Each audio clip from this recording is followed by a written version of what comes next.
Hey, paper callers, let's talk about the psychology of advertising. Now, purchasing decisions and decisions by consumers to take action are almost always driven by emotions.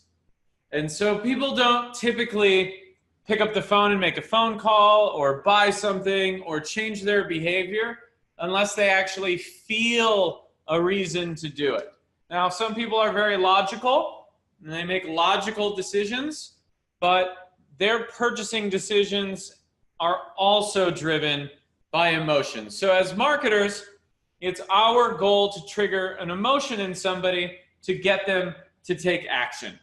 And so selling features is a recipe for failure. That doesn't get people excited. It doesn't get people to connect with your brand. It doesn't get people to want to take action. And that's what we're trying to do effectively as marketers, is to get people to take action.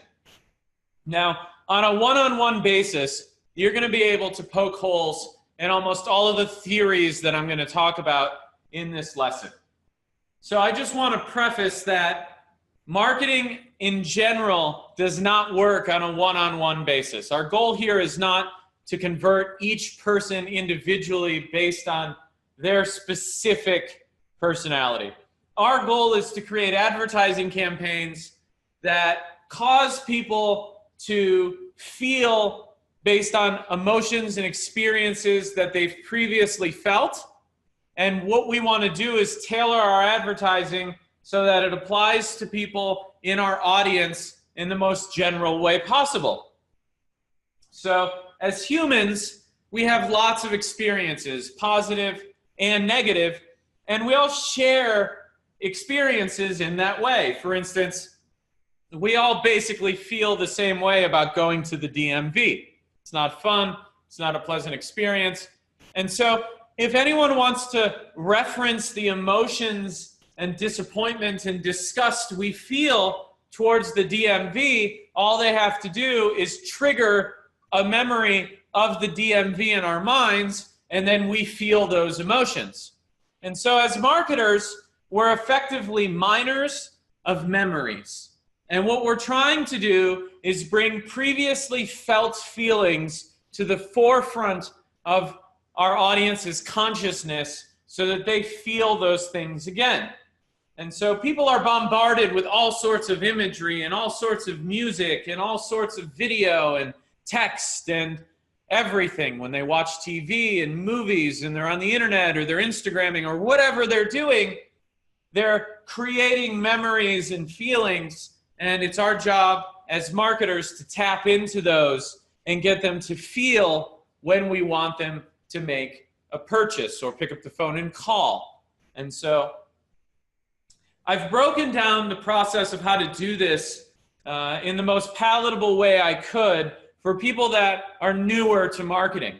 And so most of the tactics that I'm going to talk about when it comes to creating advertising that's effective in this lesson are going to be simplified versions of the psychology required to actually accomplish our goal. And this lesson should be pretty easy to follow along for just about everybody. And my goal in this lesson is to teach you how to use psychology to create more effective advertisements in a very easy to follow process. So the first thing we're going to do is determine what type of emotions apply to our campaign. Now, campaigns are very different based on the product that we're selling. And so it's important to understand what emotions apply.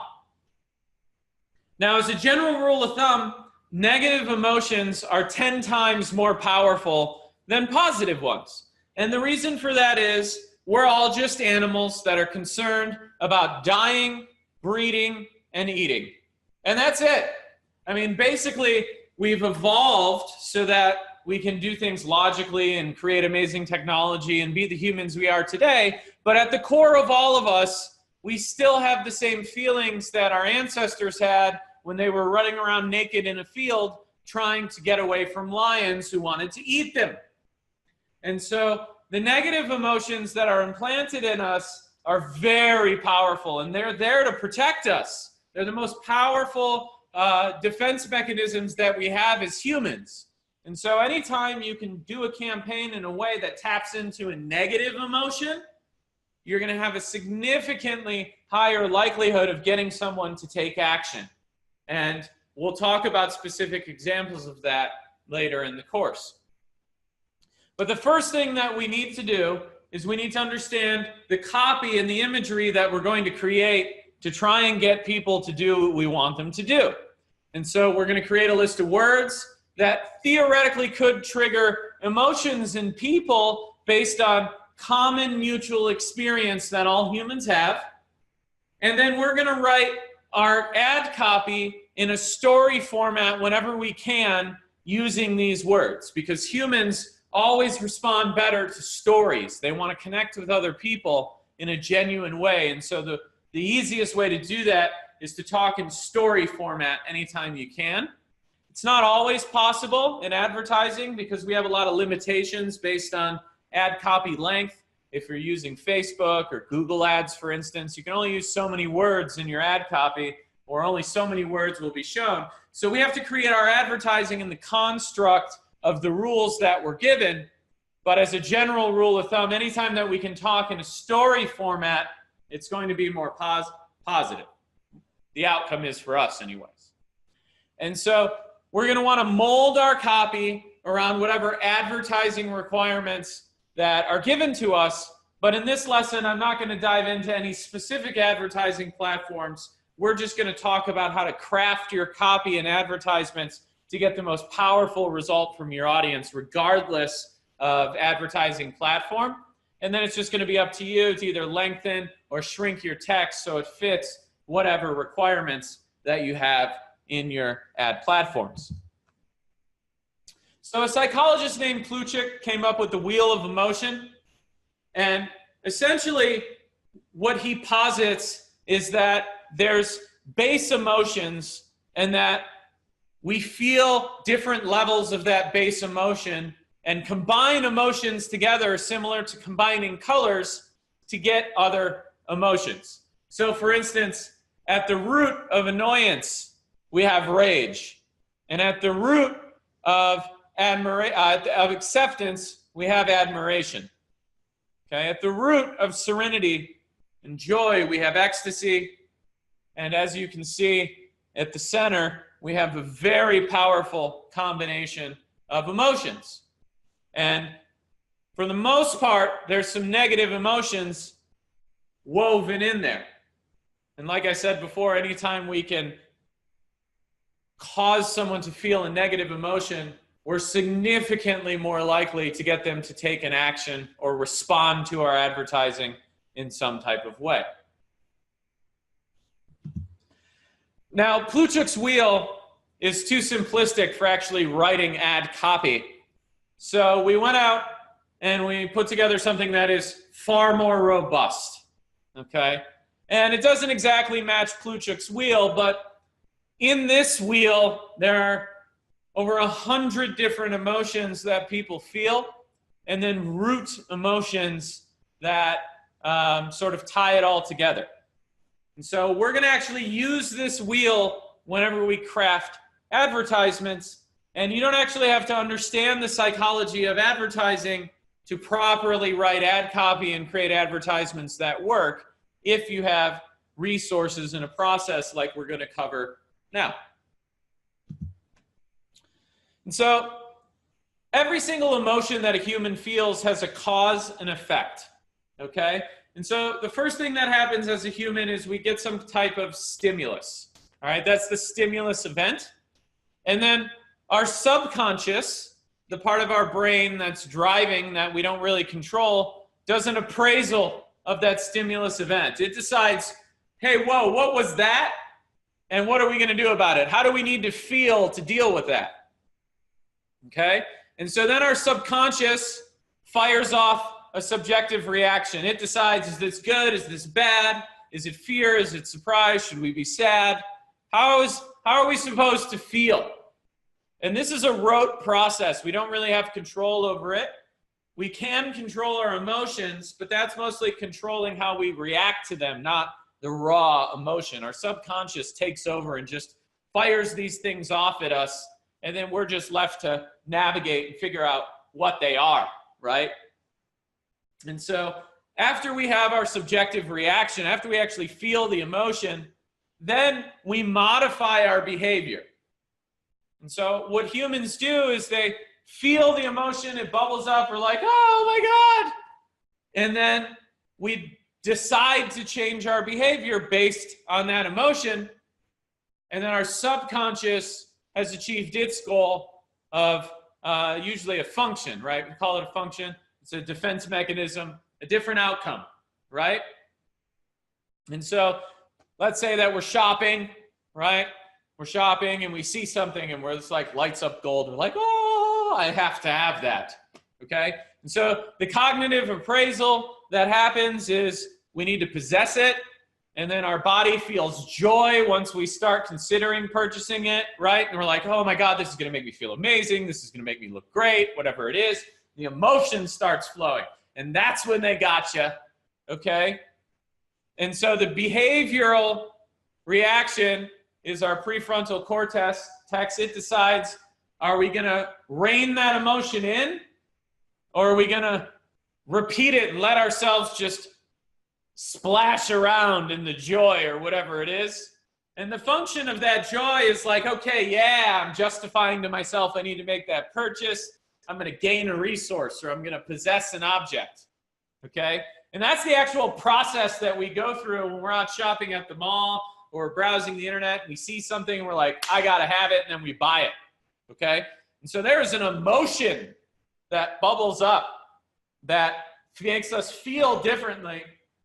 And if it's positive, then we associate the positive emotion with that object, and then we have to have it. We think that the object is actually the result or causes us to have the emotion. Now later, when it comes to material items, we learn very quickly that once we get home and that thing ends up in the closet or on the shelf, it doesn't provide us joy anymore.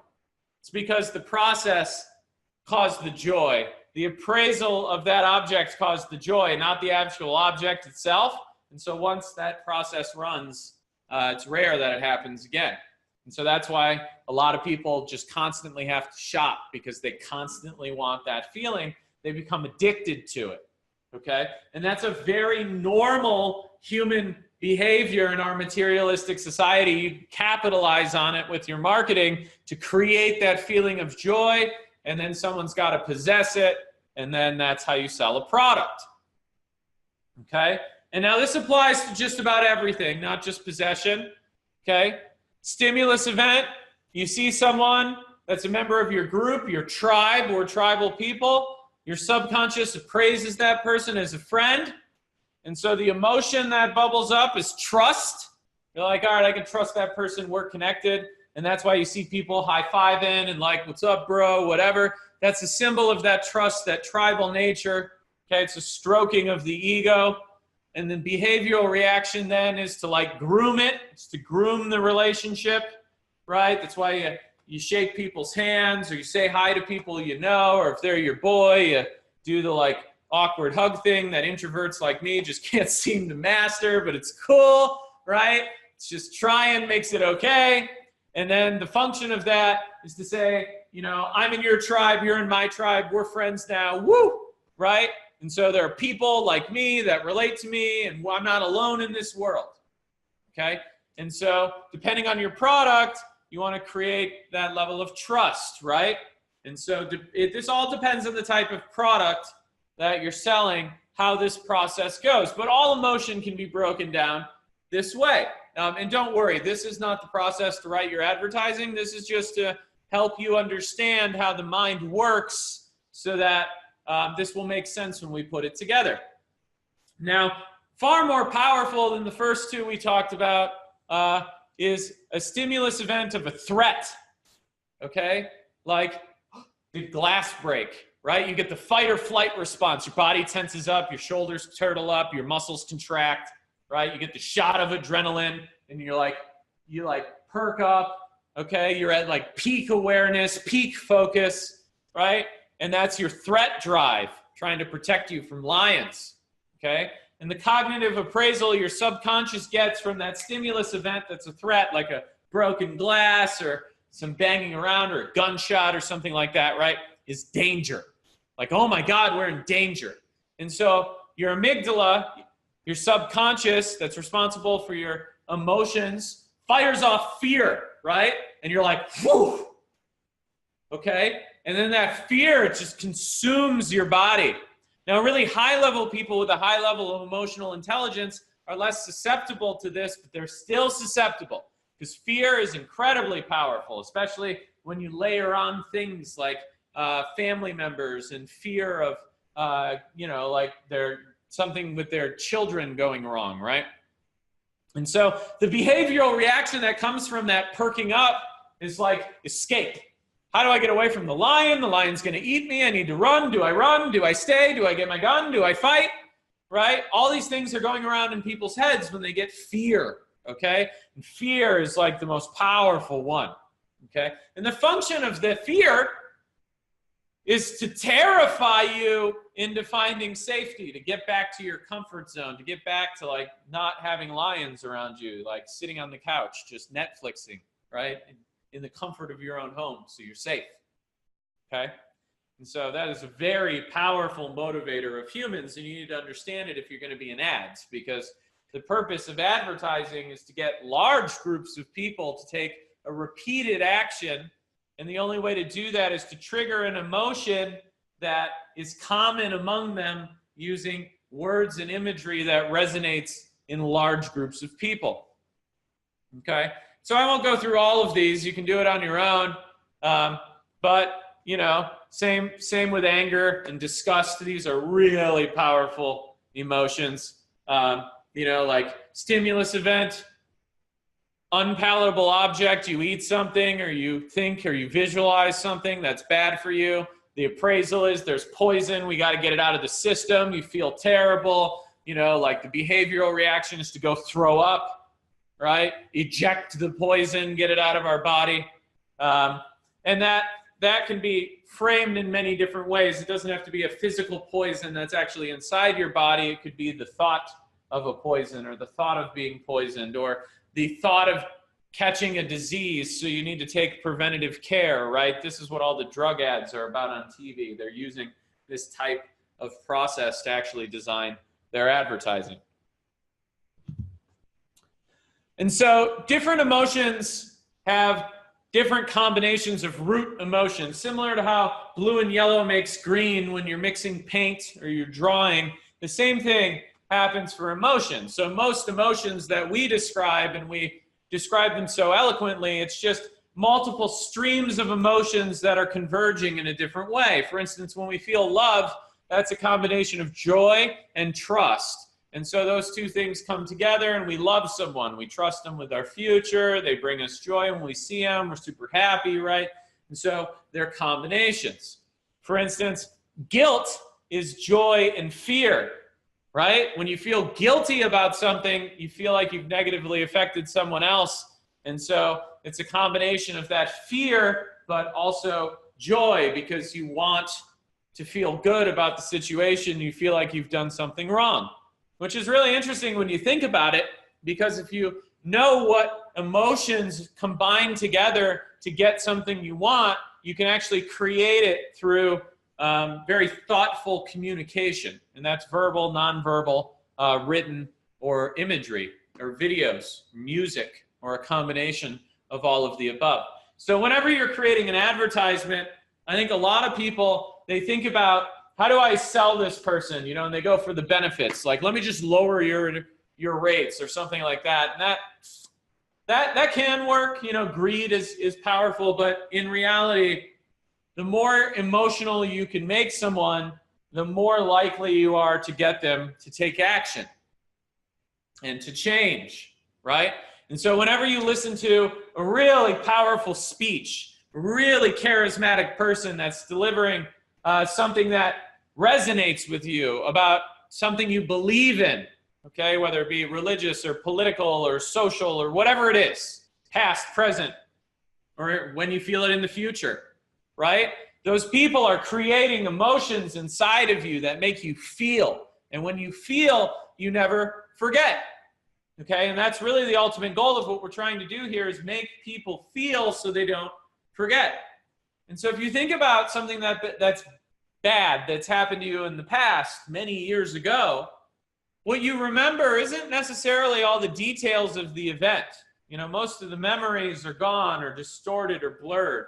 If you meditate on it, you can kind of pull it back up, but it will still be distorted through the lens that you see the world today. But what you do not forget is how you felt, right? And that's why negative events are so traumatic to people. That's why PTSD is such a big problem in the military, because these people went through really crazy experiences that triggered endless amounts of fear and surprise and sadness and fear and surprise and disgust and anger, right? All these negative emotions at really high levels for extended periods of time. And so the memories, the details of the memories fade, but those feelings don't disappear. And when you experience them over and over and over again, that becomes your norm, okay? And that's what post-traumatic stress actually is. And while that's an extreme explanation of emotional experiences, it's very powerful to understand how they work because we can apply them to advertising, okay? And so how do we do this when it comes to copywriting? You know, how do we trigger emotions in people in copywriting? And how do we do it in such a way that someone who has no experience in advertising can understand? Because I've been researching this for more than 15 years as a professional marketer, and I still learn amazing new things about the brain and about myself. And so what I'm going to attempt to do here is turn it into a repeatable process that you guys can use to write your advertising with no formal psychological training. And we'll also include a whole lot of materials that you can read if you're interested in seeing how I came to a lot of these conclusions. It's a lot more complicated than I'm going to make it, but I highly recommend you read it if you're going to be a professional marketer because, I mean, we're knowledge workers, right? And it's important to us that we have the knowledge so that we can change our lens and understand how the mind works. So whenever we're copywriting or creating an advertisement, obviously the first thing we need to do is determine who our target audience is, okay?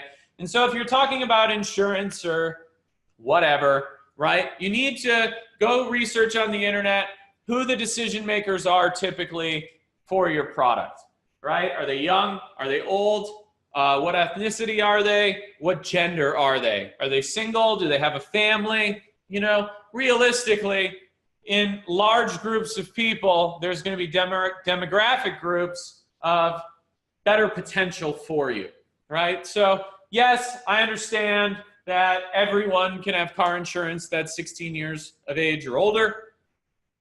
That doesn't help you. It doesn't help me. What demographic group is typically responsible for purchasing the most car insurance, right? And that's going to be probably, and I don't know this for sure, but it's probably women 35 to 45 years old that make purchasing decisions for their household. So their insurance decisions for them, their husband, and their teenage children, right?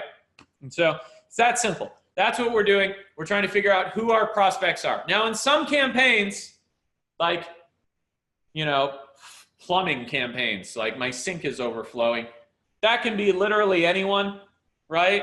But it's probably going to be someone who's out on their own, who's a homeowner. So you're probably talking, you know, 25 plus, male, female, whatever.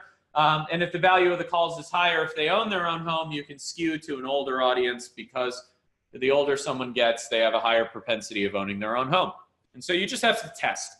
But you need to determine what your audience segment actually is so that you can approach it. Then you need to put yourself in the mind of a prospect, right? Like, who calls for plumbing help? What is that person like at the very moment? So how do you do that, right? How do you think that way? Like, okay, well, I'm standing in my kitchen right now. I'm visualizing it as I'm talking, right? I'm looking out the window and I'm doing some dishes, scrubbing some dishes. And then all of a sudden, I reach up to grab the faucet, it breaks off and water starts shooting out into the air, like all over the window, all over the wall. I like try to stop it. I try to plug it. I grab a towel. I'm trying to shove it in there. And I'm like, oh my God, fucking water is going everywhere. What am I going to do? Right? What am I doing? I'm panicking. right? Fear, panic, anxiety, uncertainty. Like, oh my God, shit, my house is gonna flood. My neighbors below me are gonna freak out. I need to call a plumber. I need to call the building. What am I gonna do, right? And so there you have it. Panic, fear, uncertainty, disassociation. Those are the things that people are feeling at that very moment in time. And so what we're going to do is we're going to make a list of emotions prospects should be feeling, right, when they have a problem, or when they're shopping for something, or when they need something, okay? And we're trying to target in a general sense. Obviously, you can call a plumber if, you just want to move your toilet 6 inches to the left, okay? So maybe our advertisement doesn't apply to every situation, and it won't. It never will. And that's why we're trying to figure out common emotional traits among large groups of people. We're not worried about outliers, okay? Right? If you've ran ads before, you get 1,000 impressions, maybe 12 people click, maybe 30. What did the rest of them do? They didn't click. They weren't interested. They didn't feel it, okay? And so we're not going after everyone. If we could get everyone, that would be incredible, but it's probably not going to happen. We're going after as many as we can, so we want to create ads that have an emotional context to them. Now, maybe we try that ad about the plumbing with the panic, and it doesn't work. Then we have to reapproach it from another scenario, all right? But we have to come up with these scenarios first, and then see if we can approach these target audiences for campaigns in as many different ways as possible with different emotional combinations, and then we test them, right? We create 10 different ad groups, 10 different images each, 10 different ad types, 10 different emotional traits, and then we run them, and then one of them just rises to the top. For some people, they just like that ad the most. It resonates the most with them. They feel it in a way that's important to them, and then that's the winner. Okay, so it's all testing, but what we're trying to do is come up with the most reasonable way to create our ads. Okay, so once we have our emotions, we're going to write words that trigger those emotions. We're just going to create a list, and we're going to focus on words that fit in the age range. Okay, if you're talking about a 13-year-old, they write in a way that's just not mature. Okay, if you're talking about a 65-year-old, they use a different set of words than I do, okay? Because different words were popular at different times. My wife and I are 7 years apart. We use different words in different scenarios. I think it's funny. I make fun of her for it, but it's just how we are as humans. So about every decade, you're going to have different words. Now, in some campaigns, it doesn't apply. You can communicate more generically to anyone of any age group.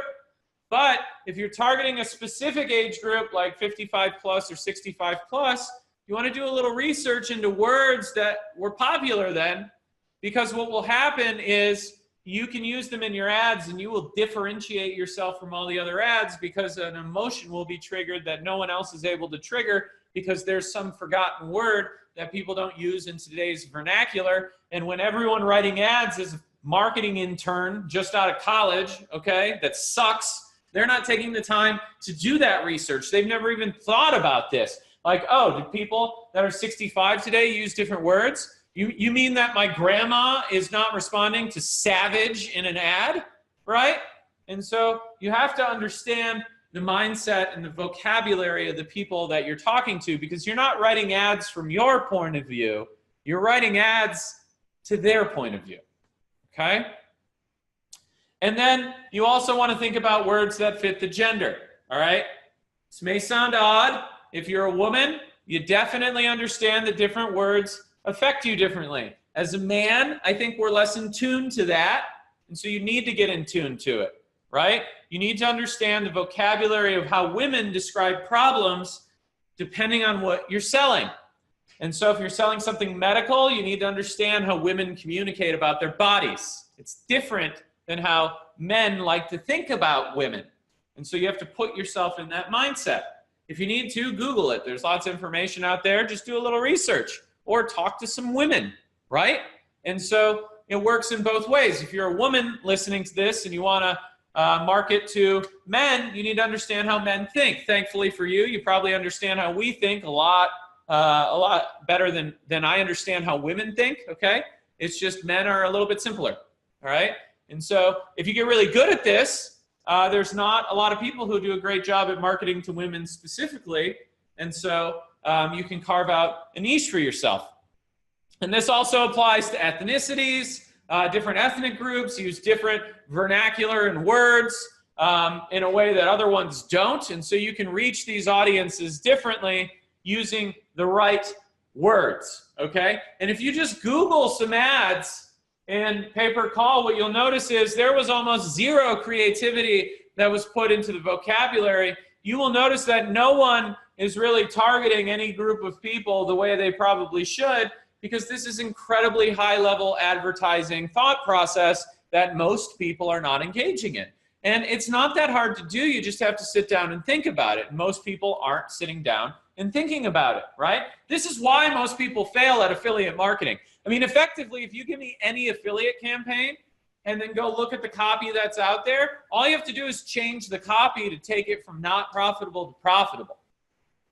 And that's because it's how you communicate to the group of people so that they can relate to it and feel something, get that emotional reaction to get them to take action, okay?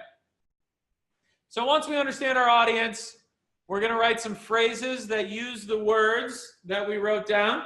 And then if it's long form, we organize it into a story. If it's short, we get really decisive about what words we're going to use. And then no matter what the ad, you finish with a call to action or you have call to action in it, okay? Call to action is very important. You have to tell people to pick up the phone and make the call, okay? Call now. I want you to pick up your phone, dial 800-899-3726, and call now before it's too late, okay? Don't wait. Call now. We'll provide the relief you need. Blah, blah, blah, over and over and over and again. Just keep repeating yourself with the call to action. Okay, so let's do a debt consolidation example. We have our wheel of emotions here, so if you aren't able to really digest everything we just talked about, let's just use it in a practical way, okay? And so how does someone who has a lot of debt feel when they think about their debt? People don't like debt. It's a negative emotion, right? Do they like what we're talking about? That's how you determine if it's positive or negative. I guess some people like debt. I think billionaires like debt because they can leverage it to take over countries or whatever. But for the average person, debt is a problem, okay? Problem, inherently negative. So what emotions do they feel when they think about their debt? And this is a simplistic example. It doesn't just have to be, what do I have here, 7? It doesn't have to be just 7. It could be 15 or 20, depending on how deep you want to get into this. And as you optimize your campaigns and massage out new stories into your campaigns and change the ad copy, you're going to want to do a lot more than 7. We're just going to do 7 so that you can understand the process, and then you can figure out the rest on your own. Now, with that, we're not just selling the problem, though, okay? In fact, we're not really selling the problem at all. We're selling a solution. But in a debt campaign or any campaign where someone's in a negative situation and you want to get them to a positive one, you actually need to make them feel twice, okay? First, you need to present the problem, and then you need to sell the solution, and that's how you generate a lot of profit. So in a debt campaign, we're really talking about both sides, right?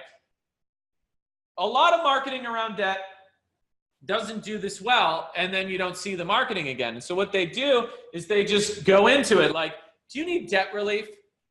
You let us help you relieve you of your debt. And they're like focusing on the happy emotions.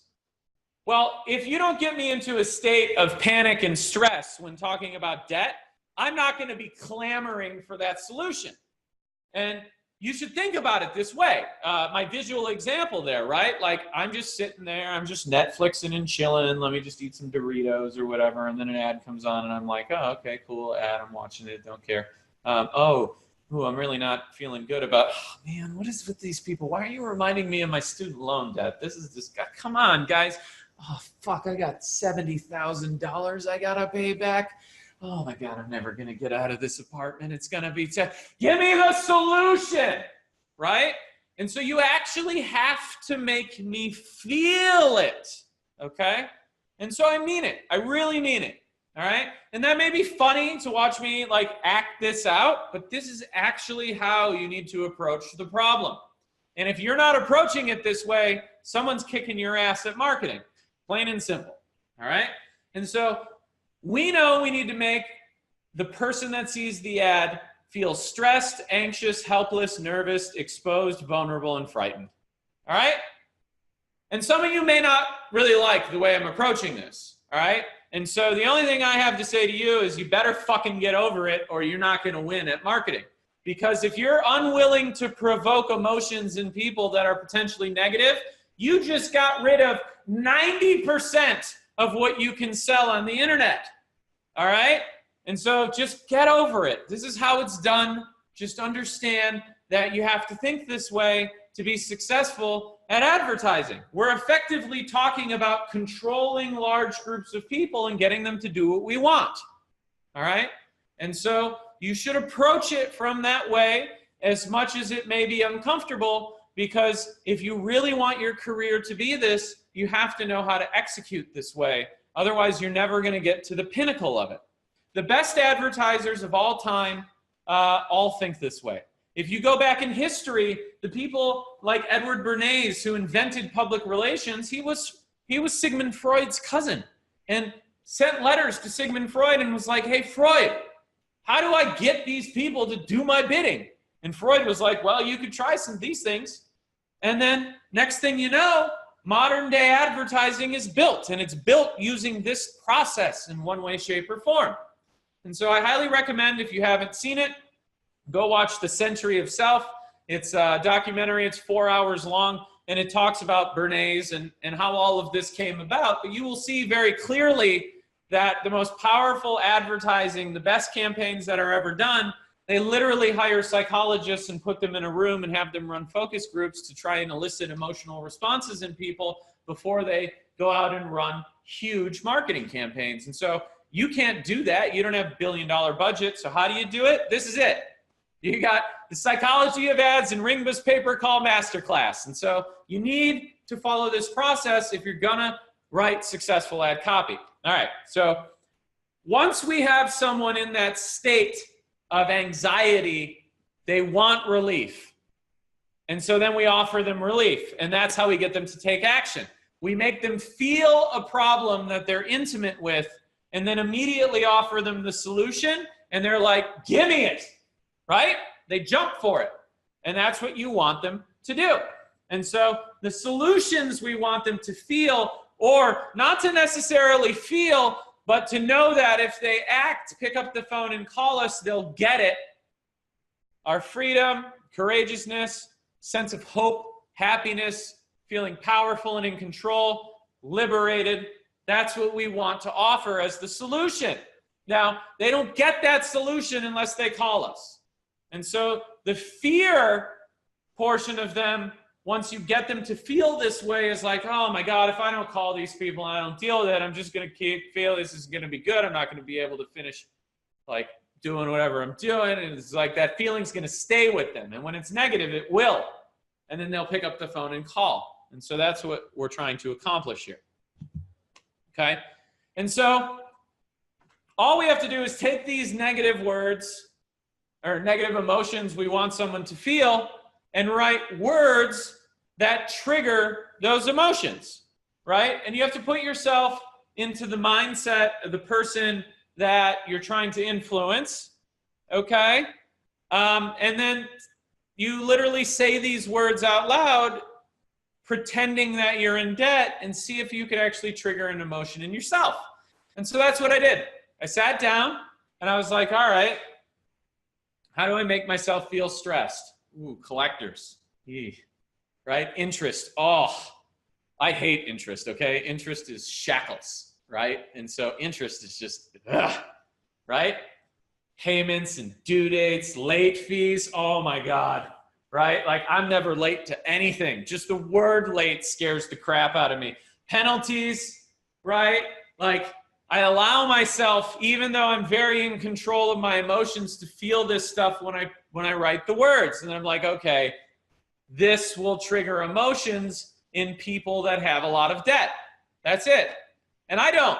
So I have to put myself in that person's shoes. So if you don't have a lot of debt or you've never had collectors calling, you won't quite understand. You have to like try and put yourself in those shoes. What does it feel like? How do they do it? And, check out the Paper Callers episode with All Finance Leads, Josh and Anthony. These guys are fucking amazing. And Anthony said some stuff in there that I love. He like literally put himself in his customer's position so that he could understand how they feel, so that he would know how to market to these people. And that's this process, right? And so highly commendable to do that. It takes a lot of work, but if you really want to build a business, you have to understand how to do this.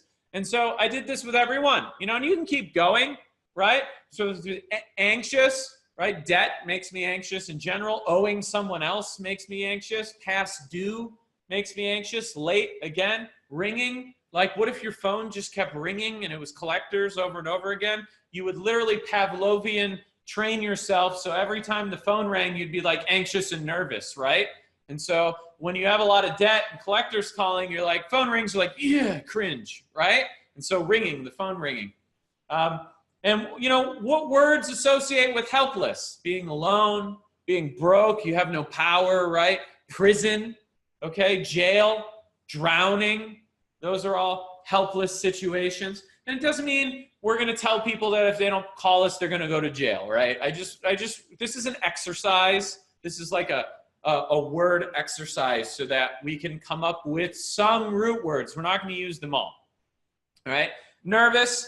People are panicking. When they see other people panic, they get nervous. Deadlines make people nervous. Like, am I going to turn my college paper in on time? Oh, I got to pay my mortgage on time, whatever, right? Due date, which is the same thing as a deadline, but it's different words and phrases, so it's okay that they're the same. Take away, like anytime you take away something from someone, or the fear of having something taken away makes people nervous. Exposed, faceless, you don't know who is coming after you. Credit score, oh my God, someone else is controlling my future. Late fees, they can just bill me. I don't have any control. I'm exposed, all right? Vulnerable, I agreed to something. Oh my God, I have to follow that agreement. I never read it, right? Because most people don't read them. Overdue, right? Overdraft is another one that's not on here. And so you literally can create like endless lists for these emotions. It just takes a little bit of time. And I've never done it this way specifically before when I wanted to simplify it. So it took me a minute to like get in a groove. And so it took me a minute to like get the first couple and I was unsure. And then it just started flowing, right? And I could have kept going, but this is enough. Like this is more than enough to write our copy. And then frightened, judgments, lawsuits, lawyers, bad credit, a judge, repo, repossession, like someone's going to come take my car, like that frightens me, right? And so all these words that are in this matrix now can be used in writing copy. And then we also need the other side of it because we need to be able to communicate that we are the solution, right? So freedom, what's freedom? $0 due, no debt, on time, options, I can choose my own future. Future, right? It's going to be bright. My future is going to be amazing. I'm courageous. I paid off my bills. I fought and I won and I took back my life, right? That's being courageous. Hopeful, reducing, lowering, getting relief, lifting the weight off my shoulders. Debt-free, that make me happy. What other words? Smile, dance, happy type events, right? Being free, being able to meet with friends and family and take people out and do what you want to do. Live your life, right? And then powerful, want them to feel powerful. Fighting, lawyers, but on their side, defending them, beating the other party, winning. Then being debt-free is liberating, relief, help, planning. And then in control, debt-free again, saving money for my future, investing, taking back control of my life, okay? And so then we're going to take all of these root words and we're going to write phrases using them, okay? And so I took the words for each of these emotions and put them in a sentence that was describing a feeling, crushing pressure of due dates, late fees, interest, and penalties, right? That's a trigger sentence. That's going to cause someone to feel something. Anxious, Your phone ringing off the hook, knowing you can't answer, right? They're anxious and they're helpless, okay? And so that's going to trigger an emotion.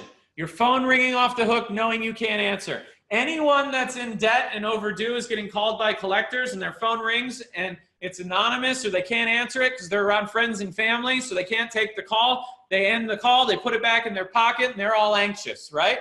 And so we can actually have someone relive that memory in just a short sentence by saying it. Now, it won't work for everybody. That's why everyone doesn't click. But this is a common theme in memory of people that have debt. And so we can trigger that memory and get them to think about their debt by triggering that memory, okay? Helpless, trapped and alone, drowning in a prison of debt, right? And these are just going for it, right? Like no holds barred, trying to trigger an emotion in someone. And so depending on your ad platform or what's allowed or how you feel or how you want to represent your brand, you can soften these things, okay? These are just all the way in phrases. And you can do it that way too. I mean, there's nothing wrong with it. It just may not be as effective depending on your audience. You may have to soften it. What I mean by softening it is removing some of the words. Don't stuff so many trigger words into the sentence. Like, are you feeling trapped and alone due to your debt? That's a much softer way than trapped and alone, drowning in a prison of debt, right? Like that's just all for it. So I wanted to go all the way with the phrases, and then you guys can understand how to do this practice, and then you can soften them however you want. And softer versions of these will actually convert better depending on the audience. So don't think that just going for it is always the best way to approach this, and that's why testing is important. You want to test soft, you want to test hard, you want to test different approaches to different audiences so that you can figure out what works best. But any way you slice it, this is the process. Nervous. Feeling of panic from rapidly approaching due dates, right? Exposed. Faceless collectors and endless late fees, right? Like, it just doesn't even feel, it doesn't feel good to even express this stuff to you guys while I put myself in the context of someone that owes money. Vulnerable. Overdue again. You want to pay, but life is out of your control, right? And so a lot of people who are in debt blame it on outside influences, blame it on outside people. That's why they're in debt and struggling in the first place. We can't fix that part of it, but we can definitely relate to it in text by saying life is out of your control, right? So people who have a lot of debt typically blame other people because if you don't have debt, you take responsibility and you pay your bills, right? You figure it out. And so people in debt in general, and that's why you have to put yourself in the mindset of your target audience, are blamers. And so you can reach that trait by understanding the person and then writing copy to fit it. And then frightened. Threatening lawyers, lawsuits, judgments, bad credit. When will it end? Right? Okay? And so you've seen a lot of this in commercials and whatever for debt consolidation. Like none of this is new. None of this is groundbreaking as far as copy goes. But what it is a process that you guys can replicate in a very easy way, regardless of the type of campaign that you're doing. And so what do we do with this? Obviously, like these are really short phrases, maybe for Google AdWords, but even then you get a lot more space. So what do you do with this, right? That's what we're going to do after we go through the positive ones. I forgot about these. I got too excited about the negative ones. So the solutions, right? The solutions, same type of thing. We want to offer them relief and the feeling of these emotions if they call us. Like if you call us, we'll set you free, baby. All right?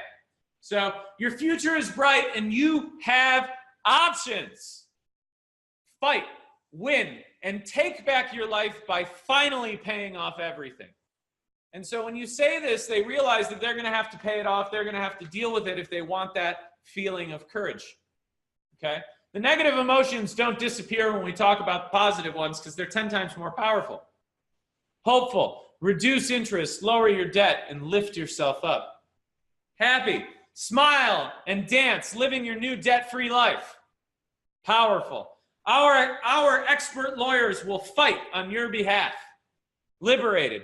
Get the help and planning you need to live a debt-free life and in control. Save your money, invest in your future, and take your life back. Take back your life. And so all I did was take those words that we put that triggered those emotions and toss them into phrases, right? I put a couple of them from each into a phrase and just added some contractions, turned it into an English sentence, and bam, now we got a trigger sentence. We're going to trigger emotions in people.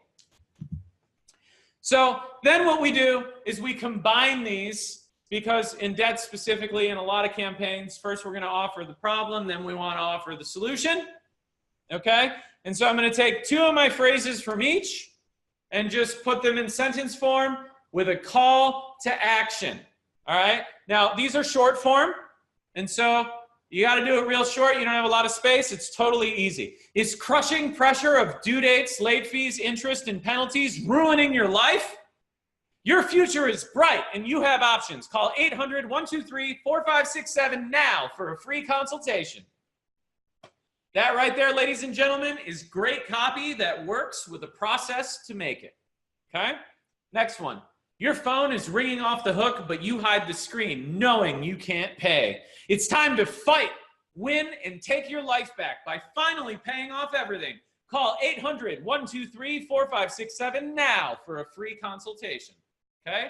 Problem, solution, call to action. In copy, based on emotions, we want people to feel when they read our advertisement to get them to take an action that we tell them with the call to action to do. Okay? Combining it for long form, it's the same thing. You just take more of the phrases and combine them on both sides. Do you feel trapped and alone, drowning in a prison of debt? That feeling of panic from rapidly approaching due dates keeps you from living the life you deserve, while faceless collectors and endless late fees suffocate your future. Anyone that's in debt is going to feel something when they read that. They're going to relate to it, right? One of those words is going to get them. There is a way out. Reduce your interest rates, lower your debt, and lift yourself up. In no time, you'll be smiling and dancing, living your new debt-free life. Our expert lawyers will fight on your behalf. Call us now for the relief you need to take your life back. The call and consultation are free. Call 800-123-4567 now. Okay? Key to a great call to action, tell them what to do and when to do it. Some people don't do that. They're like, what? No, call today. Call us when it's convenient for you. No, I want them to call right now. So tell them to call now. Okay? Like, why delay? I don't even want to say the word delay. I don't want it to like prime in their head. Like, oh, I can delay even though he told me now. Like, no, pick up the phone, dial our number, and get out of debt now. Okay?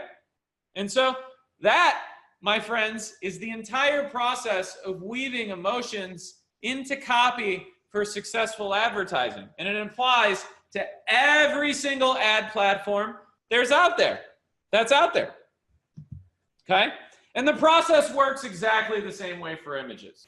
All right, I'm not going to spend a lot of time on this because it's not that complicated. All right?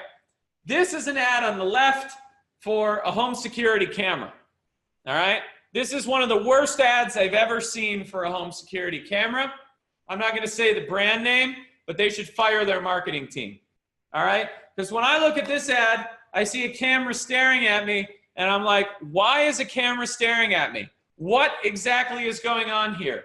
Those apples look delicious, and shit, maybe I forgot my keys. I don't feel anything. I'm confused. That's what I get. I'm confused. Is this an ad for apples? Where did they get those apples? Because apples at my grocery store don't look that delicious. What do we have to... Oh, shit, someone's breaking into a house. Yeah, it's that simple. What's going on in the right image? Someone is breaking into my house. Oh, crap, I don't have an alarm. I don't have a security camera. My kids may be home. Okay? That's it. That's all you need. You have to give them imagery that triggers the emotion that I want. Obviously, if I'm selling security services, I want fear. That is fear. A faceless person breaking into my house, okay? You can even put some copy onto it. Are your kids home? Question mark. Super cameras, buy now. But that's it. That's how you do it. And so if we're talking about advertising and we're going to combine imagery with copy, there's a real easy way to do that. And so let's go back to the debt consolidation example and let's take a look at it. And guys, this is so easy. And the fact that no one does it, like, it blows my mind. All right. So what do? We take the emotions we want people to feel and we plug them in to Google Images, and it gives us a list of images that show people in that emotional state. How hard is this, right? Why are ads so shitty? It makes no sense to me. So what do you do? All right, I'm going to take the copy I just wrote, and I'm going to save almost every single image on this page. I probably wouldn't do the guy with the clocks, but actually, yeah, I would. I'd totally do the guy with the clocks. So if we were doing Facebook ads, right, what I wouldn't do, well, actually, I probably would. I probably would do the Sigourney Weaver with the alien in there. My God. Okay, so literally, if you just go search the emotion you want people to feel in Google Images and then save almost every image and split test your copy with all these different images, you're going to find the one that works the best probably on your first try. I mean, if you're going to do a Facebook campaign with images, images are 80% of it. The text is 20%. If you use text like I did, you'll probably win. And then if images are 80% of it, that means you need to probably test 250 images per advertisement to find the one with the highest click-through rate. But you don't really have to put that much work into it. Okay, you just search the emotion and the answer's given to you. I mean, it's mind-blowing to me how people don't do this. It's because they think that advertising isn't about emotion, but it absolutely, positively is. So make sure you put yourself in the mindset of people. Use the emotional wheel I gave you to pick out the emotions people want you to feel. Create a word matrix. Write 25 different advertisements. Google the emotion you want people to feel. Put 250 images in Facebook, and there you go. That's how you make a ton of money with advertising on the internet.